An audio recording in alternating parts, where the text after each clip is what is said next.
Na našej farma Tekvička v Malom Cetíne pri Nitre lisujeme za pomoci šnekového lisu oleje. A tento olej z tekvice, alebo teda z tekvicových jadierok bez šupky v čiernom obale je náš najobľúbenejší olej, pretože je to jeden z prvých olejov, ktorý sme vyrobili a vlastne kvôli tomuto oleju sme si kúpili lis, aby sme mohli vyrobiť práve tento olej.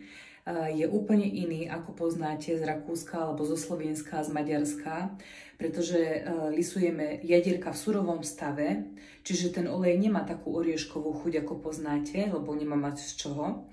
A keďže sa lisuje na šnekovom lise a nie na tlakovom, ako je to v Rakúsku, ešte aby som to ozrejmila, tak v Rakúsku sa teda lisujú oleje tlakovým lisom za pomoci teda tlaku, kde sa stláča taká zmes, ktorá sa predtým upraží a jemne nasolí.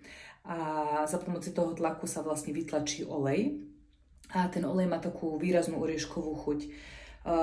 Náš olej tekvicový je chuťovo taký živý, pretože je z naturálnych jadierok vylisovaný.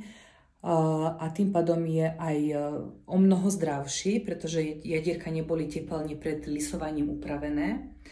A myslím si, že a teda zo skúsenosti aj našich zákazníkov môžem povedať, že naozaj tento olej pomáha pri rôznych problémoch, ako zväčša to býva problémy s prostatou, takisto s potenciou. Máme takých zákazníkov, ktorým to pomohlo aj pri tomto probléme, že nám to pomáha pri doplnení zinku, majú lesklejšie vlasy, čistejšiu pleť, zdravšie nechty.